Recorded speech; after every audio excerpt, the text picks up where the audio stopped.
খাইতে খাইতে অবস্থা টাইট, কত আর মার খায় মানুষ, খালি মারে, যেদিকে যায় সেদিকে খালি নবী আমার মার খায়। এবার নবী আল্লাহর কাছে দেখে আল্লাহ আর মারটার খাওয়া যাবে না, এইভাবে এই কাম করে ধর্ম প্রচার করা যাবে না, তাহলে কি করা যায়? নবী আল্লাহর কাছে দেখুন, আল্লাহ ওয়াজআলনি মিন লাদুনকা সুলতানান নাসিরা, আল্লাহ তুমি আমাকে দেশের রাষ্ট্রপতি বানিয়ে দাও। সুবহানাল্লাহ। কালকে সকাল 9:30 বলেন, আজকে থাক। নবী দোয়া করতেছেন, আল্লাহ তুমি আমাকে দেশের বাদশা বানাও, রাষ্ট্রপতি বানাও। সাথে সাথে জিবরাইল নবীর কাছে হাজির হয়ে গেছেন, বলতেছে হে নবী, এইবার একটা টাটকা দোয়া করছেন, ক্ষমতার চেয়ার যদি আপনি না পান তাহলে এরকম মার খাইতেই থাকা লাগবে, কোনোদিন আপনি কোরআনের রাজ প্রতিষ্ঠা করতে পারবেন? তাহলে কোরআন প্রতিষ্ঠা করার জন্য ক্ষমতার চেয়ার দরকার আছে না নাই? আর অনেকে বলে হুজুর, হুজুর কেন কামে যাবে?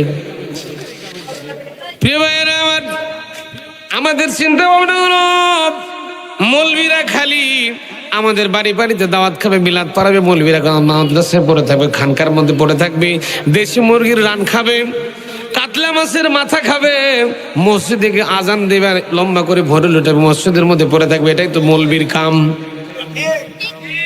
কথা কয় না বারে, কথা কয় না রে, এটাই মৌলবীর কাম।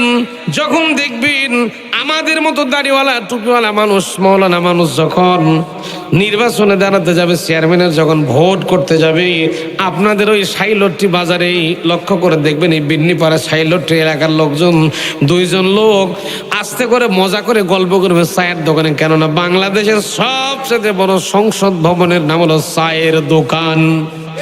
দুনিয়ার গোষ্ঠী সুদ্ধা গপ্প ওখানে, অমুকের বেটি এই হলো রে, অমুকের ছেলে এই হলো রে, কথা কয় না, কথা কয়, মানে যত গল্প সব ওখানে। আর আমাদের মায়েদের গল্প কোন জায়গায় হয় যেন, পুকুর পাড়ে ওই উকুন তুলতে তুলতে শুরু হয়ে যাবে, আর যত গোষ্ঠী সুদ্ধা গল্প করা যায় সব জোড়া তালি আছে রে নাই? প্রিয় ভাইয়েরা আমার, ওই বাজারে গিয়ে এক হাতে বিড়িতে টান মারবে, আর এক হাতে চা মারে, আর আস্তে করে গল্প করে, আর এই মৌলবি এতদিন ভালোই ছিল, দেখতেছি মৌলবি ভোটে দাঁড়ায় গেছে, নির্বাচন করার জন্য পোস্টার টাঙ্গায় গেছে, আরে মৌলবিরও ক্ষমতার লোভ আছে।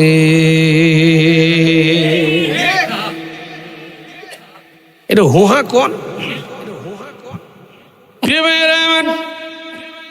এই সূরা নিসা মদিনায় যখন অবতীর্ণ হলো, আল্লাহর নবী মুহাম্মদুর রাসূলুল্লাহ সাল্লাল্লাহু আলাইহি সাল্লাম ছিলেন মদিনার কি ছিলেন? কথা না কইলে ওয়াজি করুন, কথা কর না কেন? কি ছিলেন? মদিনার রাষ্ট্রপতি ছিলেন আল্লাহর হাবিব মুহাম্মদুর রাসূলুল্লাহ সাল্লাল্লাহু আলাইহি সাল্লাম। এখন নবীর কাছে আল্লাহ অর্ডার করলেন, এই আয়াতটা তখন মদিনায় অবতীর্ণ হয়েছিল আল্লাহর নবীর জীবদ্দশায়। এই আয়াত এখনো কোরআনে কারীমের মধ্যে আছে বলে আপনাদের কি মনে হয়? হুকুমটা তো আছে নাকি? তাহলে হুকুম পালন করা উম্মতের জন্য দরকার আছে না নাই? কিন্তু অনেক উম্মত এই হুকুমটাই ভুলে গেছে।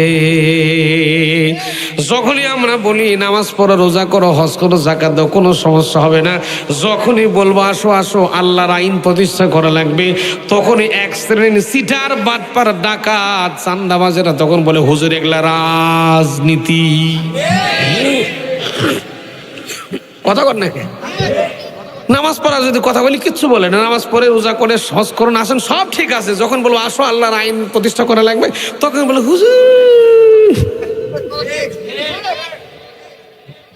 আমার কথা একটু ঝাল লাগতে পারে, কিন্তু বাস্তব কথা আপনাকে মানতেই হবে। আসেন আয়াতের মধ্যে ঢুকি, আয়াতের মধ্যে আরো মজা আছে।